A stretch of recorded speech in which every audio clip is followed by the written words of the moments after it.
Bueno, buenos días. Como decía, muchas gracias a los dueños de casa y a la Sociedad de Creadores de Angus por la invitación. Aclaro que tuve una sesión previa de censura anoche sobre mi charla, así que la tuve que acortar un poco. No voy a hablar de cuál es el peso de la vaca y todas esas cosas. Voy a ver si puedo. Bueno, cuando me invitaron a la charla era un poco tratar de poner algunos pensamientos sobre cuáles son los criterios de selección, cuáles son los énfasis que se debería poner de aquí en más. Una charla bastante difícil de encarar. Estuve tentado de mandar un mail diciendo peso y grasa, ¿no? Pero vamos un poquito a tratar de ver por qué nosotros estamos viendo las cosas como las vemos y cómo ha reaccionado últimamente en los últimos 30 o 40 años la ganadería uruguaya, ¿verdad? Si uno mira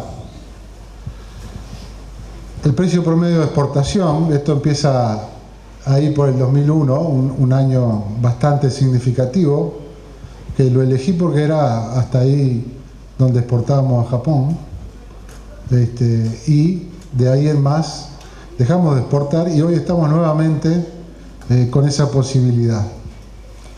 A ver si lo engancho. Entonces, de ese año 2001, donde apenas pasábamos los 1.000 y algo de dólares de precio de exportación, nos encontramos ahora en un precio bastante estable y al alza en los últimos 2 años, o en el último año, y que tiene ciertas características. Lo primero es que está como que no crece, más allá de las fluctuaciones que ha tenido en los diferentes años. La primera razón por la cual no crece es que tenemos una cierta restricción de entrada a mercado por la cotificación que existe en la carne. La segunda razón por la cual no crece es que los mercados de los cuales nosotros estamos accediendo ahora con mayor énfasis son mercados orientados a commodity, o nosotros estamos vendiendo muy orientados a commodity. Al punto tal que vendemos muchas de las cosas o de las partes de nuestros animales por debajo del precio brasilero. Entonces, esas son las razones por las cuales no crece. Me quisiera concentrar entonces, como no puedo cambiar la política arancelaria del Uruguay desde acá, más que reclamarla, concentrarme en aquellos aspectos que pueden hacer que este tipo de tendencia de precios pueda cambiar. Acá, creo que esto es lo más importante que se ha dado. Estoy hablando de los últimos 4 ejercicios, del 2016 a la fecha. Si ustedes ven, la importancia de Europa era la que siempre tuvo, del 20-25% de las exportaciones en dólares. La importancia de China había empezado a crecer ya significativamente, nos habíamos olvidado de Rusia como destino, y hoy tenemos un 54% de la facturación en lo que va del 2019 concentrados en los mercados de Asia. Básicamente China, con un Japón que está empezando a aumentar los volúmenes de importación. Esto significa muchas cosas. Lo primero es que en volumen, esto es aún mayor. En volumen estamos hablando de un 65% de nuestros cortes que están yendo hacia el mercado de China. Y esto también significa que nosotros nos enfrentamos a... y acá pasó algo. No importa. Antes teníamos un énfasis, se me borraron las vacas, acá están, les juro. Pero antes teníamos un énfasis sobre lo que eran cortes de valor, y cuando yo les hablo a ustedes de agregar valor, cualquiera de ustedes piensa en el bife ancho, en el bife angosto, en el cuadril, ¿verdad? En cosas de ese estilo.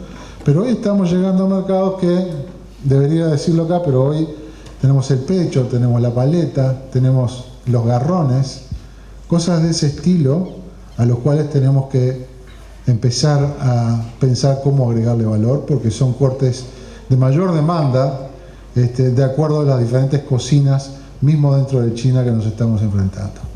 Entonces hay un cambio ya del paradigma que teníamos en la cabeza de que el agregado de valor venía sobre el Rampan Loin. Hay un cambio del paradigma de que el agregado de valor venía sobre los mercados de Europa o del NAFTA, y estamos teniendo que pensar ya en cómo vamos a afrontar este nuevo tipo de mercados. Si ustedes miran, y esto es interesante, por eso lo puse en el comparativo, qué es lo que ha pasado en otros mercados como el de Australia, que tiene precisamente Asia como cliente, ¿verdad?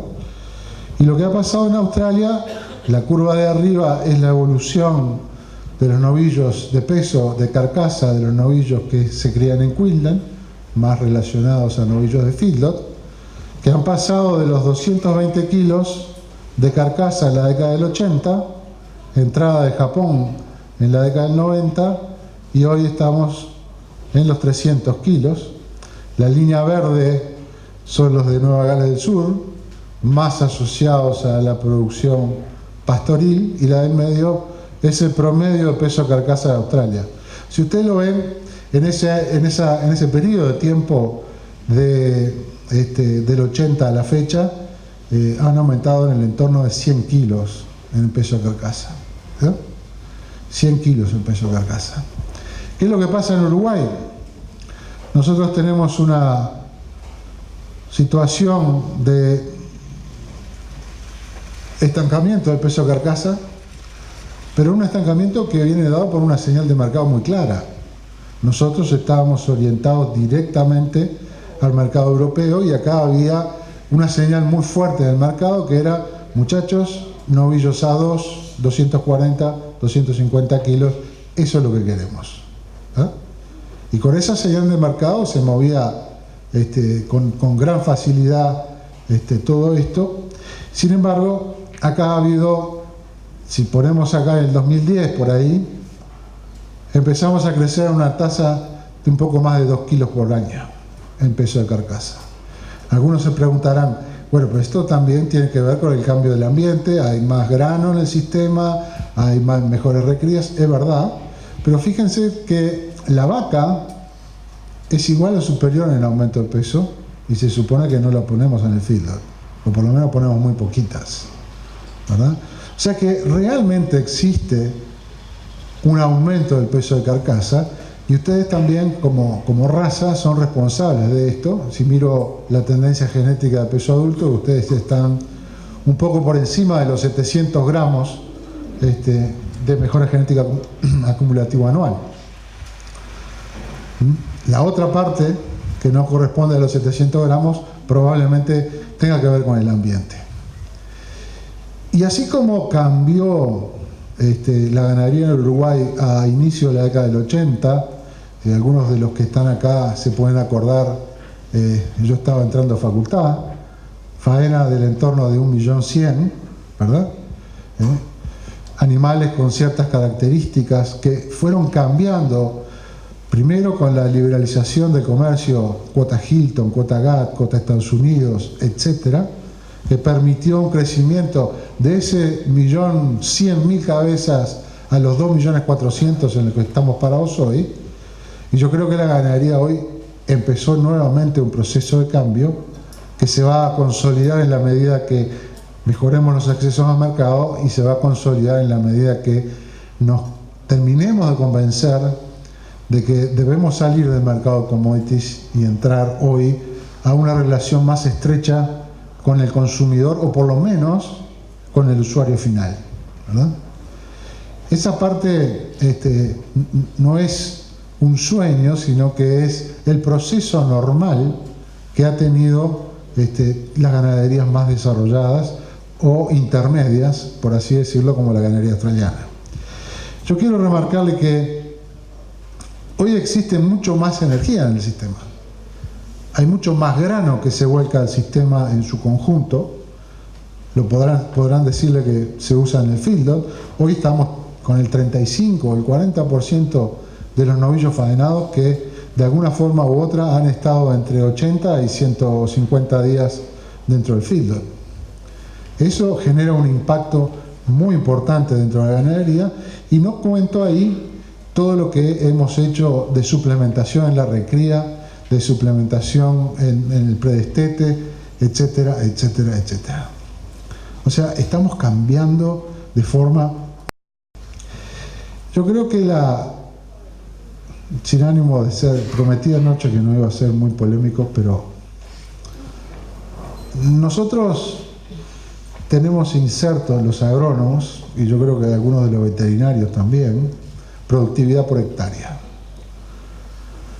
La productividad por hectárea, primero, la productividad es la medida de la cantidad de producto respecto del bien o del recurso más limitante, ¿verdad? Siempre el recurso más limitante fue la tierra. Hoy la tierra tiene relativa importancia en ser limitante de la producción, porque yo puedo variar los niveles de energía que estoy metiendo dentro de mis sistemas. Si yo me pongo a mirar si es dinero el recurso más limitante, no parece ser dinero, porque hay mucha voluntad de inversión por todos lados en lo que es la producción de proteína animal, y sobre todo en la producción de proteína animal de alta calidad en el mundo. Más allá de las coyunturas a las cuales nos vemos enfrentados, yo creo que la inversión nipona en Uruguay es un buen ejemplo de que hay una voluntad de inversión en lo que es la producción de proteína de alta calidad. Entonces, yo creo que debemos olvidarnos un poco de la productividad por superficie, por unidad de superficie, y empezar a pensar un poco más en productividad por animal. Y cuando digo productividad por animal, me refiero a productividad en eficiencia reproductiva. No podemos tener una diferencia entre el tacto y el destete de 10% en el Uruguay. Tenemos que dedicarnos un poco más a ver por qué estamos perdiendo eso. Después decimos, pero qué ineficiente mis vacas. Yo lo escuchaba con mucha atención, el tema de selección. La reproducción prende todas las luces, pero resulta que yo las preño a las vacas. No es un problema de fertilidad, es un problema que está en otro lado. Entonces, cuidar un poco más esa productividad por cabeza en el aspecto reproductivo y en el aspecto de crecimiento y en el aspecto de calidad de producto, me parece que es lo que se viene. No porque sea un visionario, es porque estoy mirando qué es lo que está pasando en ganaderías más desarrolladas. Simplemente como comentario, Australia llegó a ese peso de carcasa que vemos ahí, a una tasa de 3,5 kilos por año. Nosotros estamos en una tasa de 2,1, 2010 a la fecha. ¿Está? Si yo proyecto, ¿cuándo llegaría al mismo punto de Australia? A esta tasa que vamos, más o menos en 8 años. Si nada cambia. Si nada cambia en la cantidad de energía que estoy metiendo, si ustedes no mueven nada de la tendencia de selección, de sus criterios de selección y de sus objetivos de selección. Sin mover nada, llegaríamos en 8 años. Y con un marcador que nos ayude, por supuesto, ¿no? Pero eso es lo que esperamos. Lo bueno de todo este cuento es que la demanda de carne vacuna va a continuar siendo muy alta, y muy probablemente nos empecemos a transformar mucho más rápido de lo que pensábamos de un commodity hacia un producto especial. Entonces, volviendo a lo que decía mi compañero de clase, aunque ustedes no lo quieran creer, fue compañero de clase. Él parece más viejo que yo, pero fuimos compañeros de clase. En la cabeza de todos ustedes y de nosotros en el negocio de la carne, en el negocio de seleccionar, en el negocio de vender, en el negocio de comprar toros, en cualquier punto de la cadena en el que yo me pare, yo estoy teniendo todos estos pensamientos. Todos. Es complejísimo. Es muy complejo. Cuando nosotros faenamos un animal, ¿verdad?, en el frigorífico, hay más de 200 códigos de producto. Cuando faenan un pollo, 8, 9, 10 códigos de producto. Cuando faenan un cerdo, 30 códigos de producto. La ecuación de venta de carne vacuna es muchísimo más compleja. Y cuando me voy hacia atrás en la cadena, aún más compleja. Porque las decisiones de compra de reproductores que ustedes tomen hoy, el uso de semen sexado, el uso de genética de punta, el uso de los buenos criterios de selección que hoy hablábamos, tiene una repercusión en los próximos 5 a 10 años. Entonces, pavada de decisión toma uno cada día cuando dice voy a inseminar, voy a meter toros, voy a hacer esto, voy a hacer lo otro. Por eso la responsabilidad que me quiere trasladar mi amigo presidente de la ANGU cuando me dice, bueno, dame señales, qué es lo que tengo que hacer para pavada, responsabilidad. Entonces me tomé la libertad de tomar la foto de la tapa del libro de Angus y llenarlo con esas cosas que están ordenadas de mi criterio, humildemente, en orden de importancia. Cuanto más grande la palabra, mayor importancia. Cuanto más pequeña la palabra, está ahí, la tengo que considerar, pero probablemente está solucionada o está en vías de solución. Entonces, lo que edad de faena, solucionado. Razas británicas, solucionado. Estoy haciendo tics en las cosas que están solucionadas. Tengo tecnología para alimentación, solucionado. Tengo tecnología para reproducción, me remito a la charla que tuvimos ayer a la noche. Hoy puedo hacer sintonía fina en lo que quiera. Antes hablamos de la escuela de aparición, ayer me desayuno que no me olvido de la escuela de aparición. Entonces, todas esas cosas, yo creo que el Uruguay no tiene hoy un desafío tecnológico desde el punto de vista de la producción. No lo tiene. El menú de tecnologías que el Uruguay tiene hoy está disponible y el que no esté, lo traemos y lo compramos. Ahora, lo que no está solucionado es para dónde vamos. ¿Qué es lo que vamos a hacer en todo esto? Si nosotros tenemos que diferenciarnos, entonces empiezan a pesar otras cosas. Empiezan a pesar aspectos de sostenibilidad. Hoy, cada vez más, empiezan a pesar que yo tengo que demostrar que no estoy haciéndole mal a la humanidad, a la tierra, al ambiente, etc. Empiezan a pesar aspectos como el demostrar que no estoy haciéndole mal a ningún recurso de lo que estoy usando, incluido el recurso humano,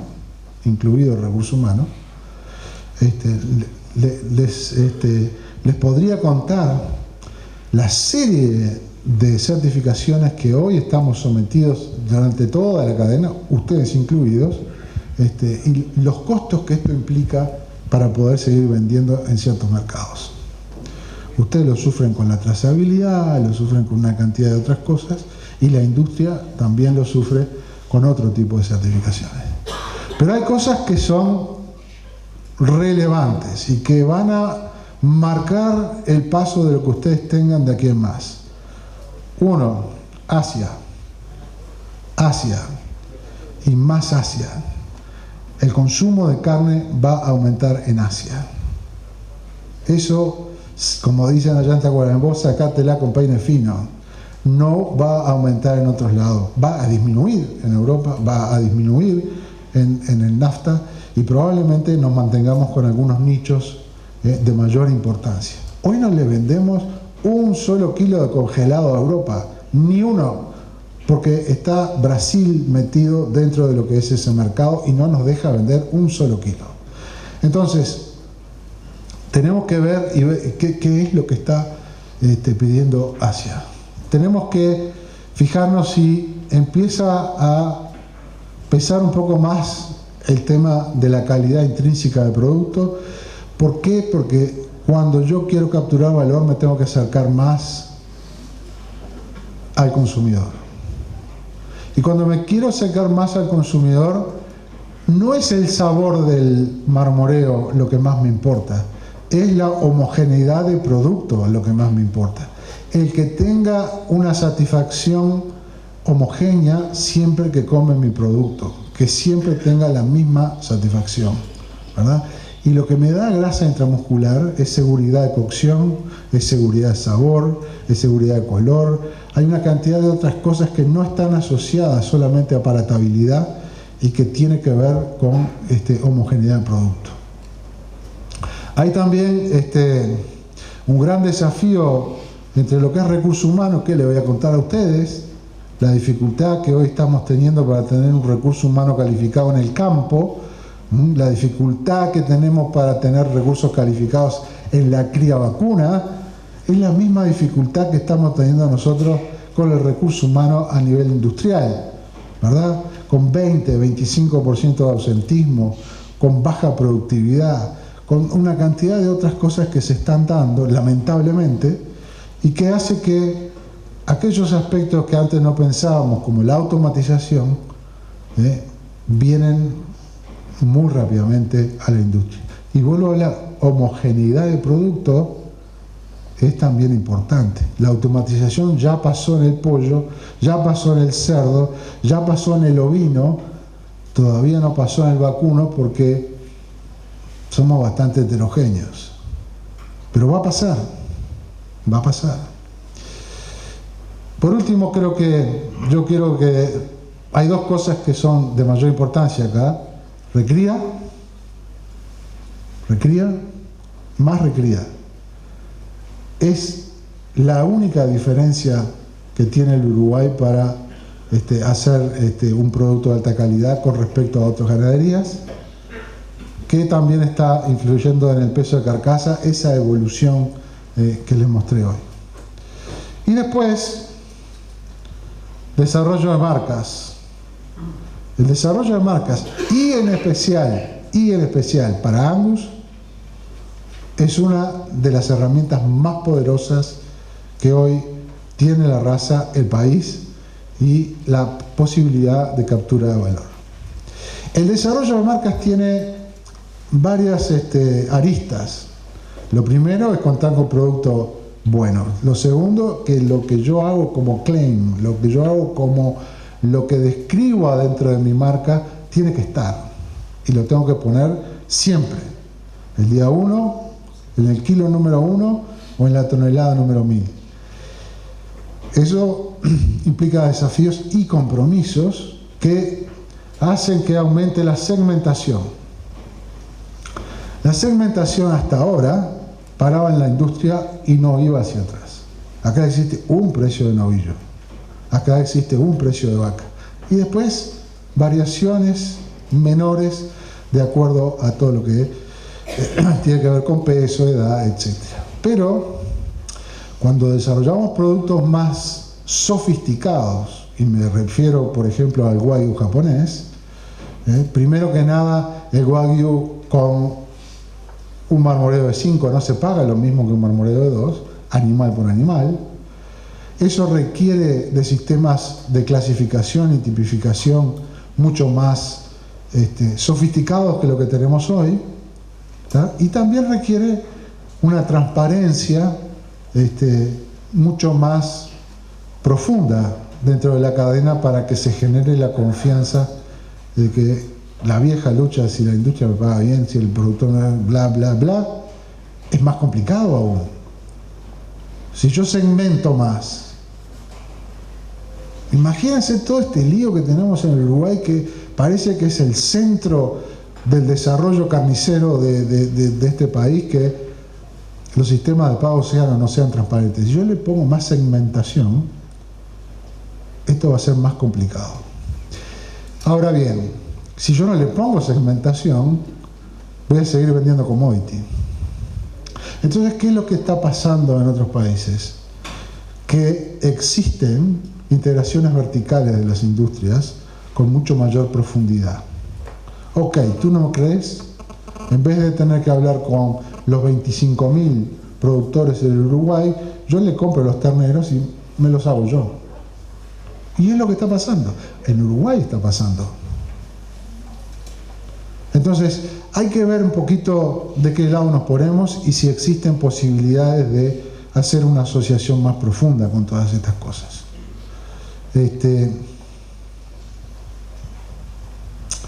A ver, si yo les digo, ayer escuché varias definiciones, ¿no? Yo le preguntaba al presidente, ¿cuál es la vaca ideal de Angus? ¿Cuánto pesa en el frigorífico? Le preguntaba también, ¿por qué no usan ciertos sistemas, criterios de selección que no están arriba de la mesa hoy? Marlin. La respuesta de la mayoría de los productores que te da a ti es: nadie me paga el marlin, ¿para qué lo voy a hacer? ¿Verdad? Entonces, si yo me quiero acercar más al consumidor y ver cuáles son los satisfactores que tiene ese consumidor, el poder transferir hacia atrás eso es un proceso extremadamente complejo. Pero tiene que pasar en algún momento y va a pasar, ¿verdad? Hay un cambio de lógica. Les recuerdo, ayer hablábamos, tú hacías el cuento de que siglo XIX, el primer frigorífico en el Uruguay, lo que se hacía eran carcasas congeladas en bodega de barco.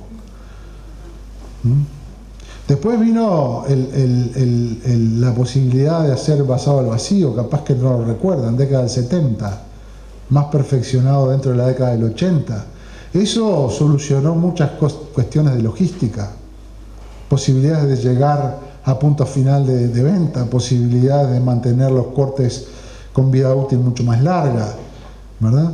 Ese tipo de cambios y ese tipo de cosas hace que nosotros pensemos que estamos en los albores del próximo cambio, del próximo paradigma de lo que es la producción de carne vacuna, ¿verdad?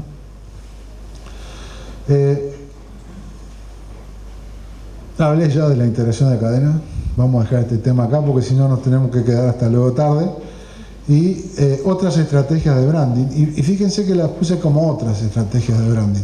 Todo lo que tiene que ver con el branding o con el desarrollo de marcas por el lado emocional del consumidor, que sí tienen varios adeptos, pero que no son primero los que están en Asia y tampoco son los que crecen masivamente. Es una élite de consumidores.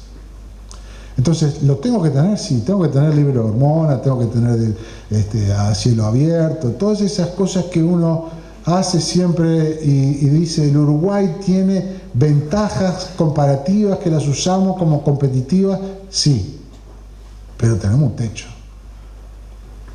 No es ese tipo de desarrollo de marcas el que nos va a sacar directamente hacia otro nivel de lo que es el mercado. Yo digo, la primera cosa es el uso de esas cuestiones emocionales, y es lo mismo que pasa en Australia. Usar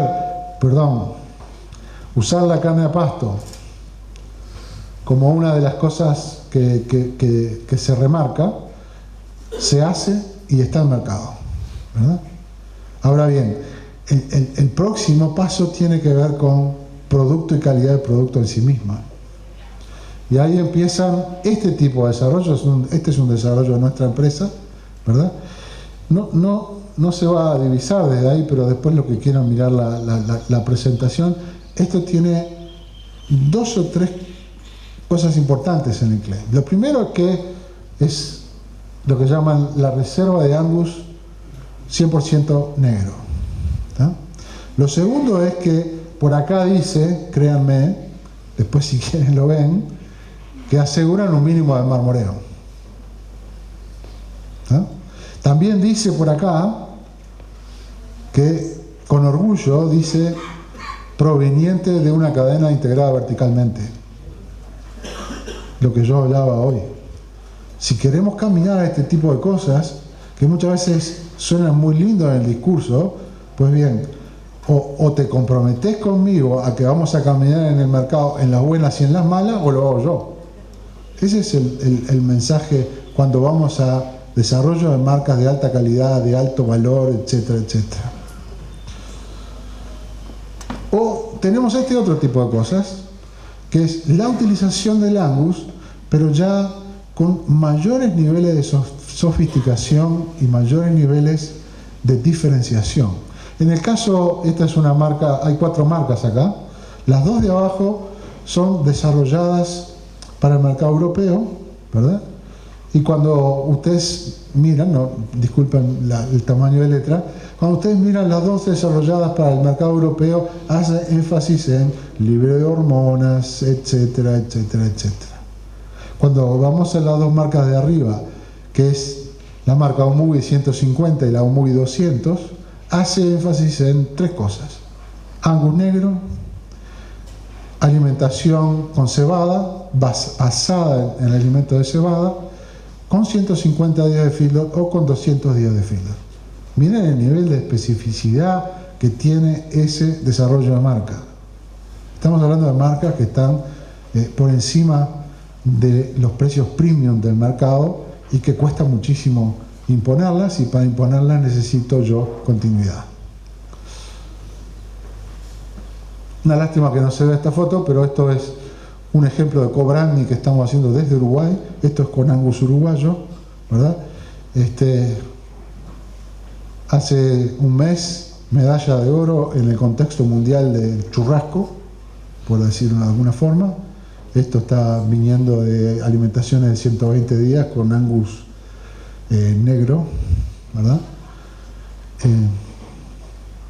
Después le puedo mostrar la foto en colores, pero con niveles de marmoreo se logra visualizar ahí, pero a un nivel de marmoreo más que aceptables sobre todo para alimentaciones tan cortas. Pero el gran secreto de estos animales es recría. Esto es un poco una publicación de Holanda respecto al desarrollo de marca. Les repito, esto es co-branding que estamos haciendo desde Uruguay con vuestros Angus, ¿no? Un poco de comunicación con el consumidor en cuanto al tipo de cortes y un poco de educación en cuanto al uso del tipo de cortes. Entonces, en ese cambio de perspectiva,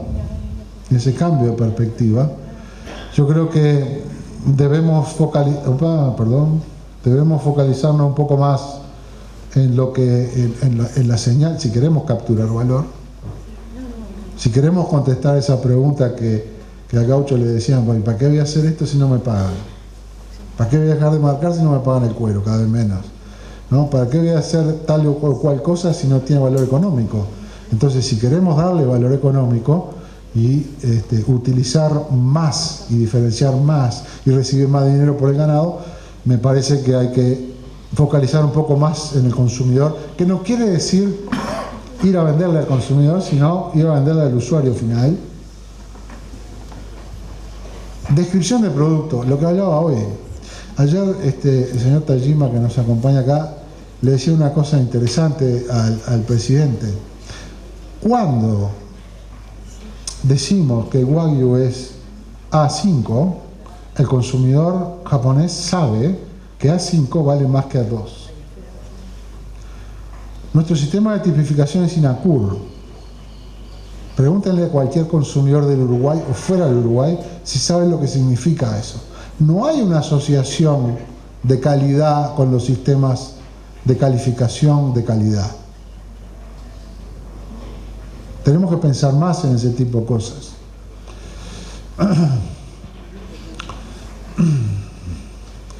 Yo creo que lo que más remarco es esto, ¿no? El cambio cultural de hacer este tipo de cosas tiene mucho más peso que el cambio tecnológico. El cambio tecnológico es mucho más fácil. Bien, entonces, finalmente, para contestar y no irme sin contestar la pregunta que me hicieron, y no divagar tanto, me parece que el Angus tiene lo que tiene que tener hoy. No creo que tenga muchas diferencias genéticas con el Angus de Australia. Es más, me acuerdo cuando estudiaba estas cosas, ayer les decía, los abuelos paternos que ustedes tienen de ciertos orígenes son los mismos en la población australiana que la uruguaya. Entonces, vuelvo a la pregunta, ¿cuánto tiene que pesar una vaca Angus en el frigorífico? ¿Cuál es el potencial de esa vaca Angus? Si yo le doy de comer, ¿cuánto pesa? ¿Cuánto pesan las vacas de plantel? ¿Cuánto pesan? Bueno, me dirán, tiene más calidad. Bueno, está bien, pero pues si le doy de comer a una vaca y la recrío bien, ¿cuánto pesa una vaca Angus? Pónganse a pensar en esto. Yo necesito mejorar el tamaño de mis animales, probablemente no. Probablemente necesite mejorar mi velocidad de crecimiento, pero no mi tamaño. Necesito ponerle un poco más de énfasis a homogeneidad de producto para hacer este tipo de desarrollos. Y lo demás, no creo que tengamos problemas de reproducción. Me van a mirar todos los veterinarios con ganas de tirarme dardo, pero no creo que tengamos problemas de reproducción, mucho menos en vuestra raza. Lo que tenemos son problemas sanitarios. Esta es una opinión de agrónomo, pero después me pueden tirar todos los dardos que quieran. Y después, nada más, estamos ahí. Es un tema de orientación, no es un tema tecnológico, y es un tema de desarrollo e integración bastante difícil. Pero disculpen si fui muy polémico en algunos aspectos, pero si no generamos un poco de revolución en la forma de pensar,